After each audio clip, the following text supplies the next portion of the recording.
Personality is a great thing to have, but it's not always essential.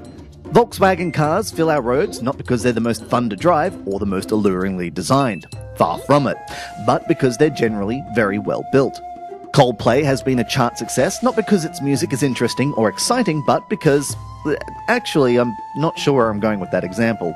Does a game need personality? I thought so until I played Snail Bob. This is a game with a bland art style, a forgettable universe, and a hodgepodge approach to gameplay with no real identity. And yet, each of its elements has been engineered with a high level of skill and precision, making it a pleasure to play. You play the part of a snail called Bob. That's pretty much all you need to know about the story.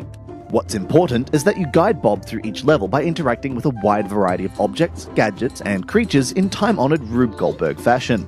We've seen dozens of casual physics games like this before, of course, and plenty of them are better presented or present more original twists on the formula. But few are as tightly designed or nicely varied. 1 minute you're working a magnet and a makeshift seesaw to get to the level exit, and the next you're parachuting from the top of the screen and squeezing balloons to help blow you clear of danger, or unleashing a genie and making a wish to help get past an Egyptian sentinel.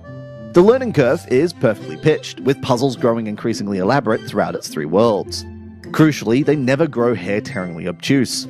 Added to this is the persistent secondary goal of having to find the 3 stars hidden around each level. These can be concealed behind level furniture, expertly camouflaged, or hidden in plain sight. As obligatory 3-star systems go, they're a lot more fun to acquire than simply executing each level to perfection. It's just a shame that Snail Bob is so unassuming in every other respect. Its universe is so painfully by the numbers it almost hurts. Its comic book cutscenes are so lacking in character, purpose, and artistry that they're actually quite hard to digest. To call the art style ugly is wrong. It's too bland for that. Suffice to say, the lead character resembles the kind of thing you see doodled on the folder of a moderately talented GCSE art student. While this lack of personality would spell the end of many an inferior game, Snail Bob deserves a chance if you've exhausted the prettier, bolder examples of the genre, like Wimp. Far more attention has been paid to its mechanics than its personality, but we're surprisingly fine with that.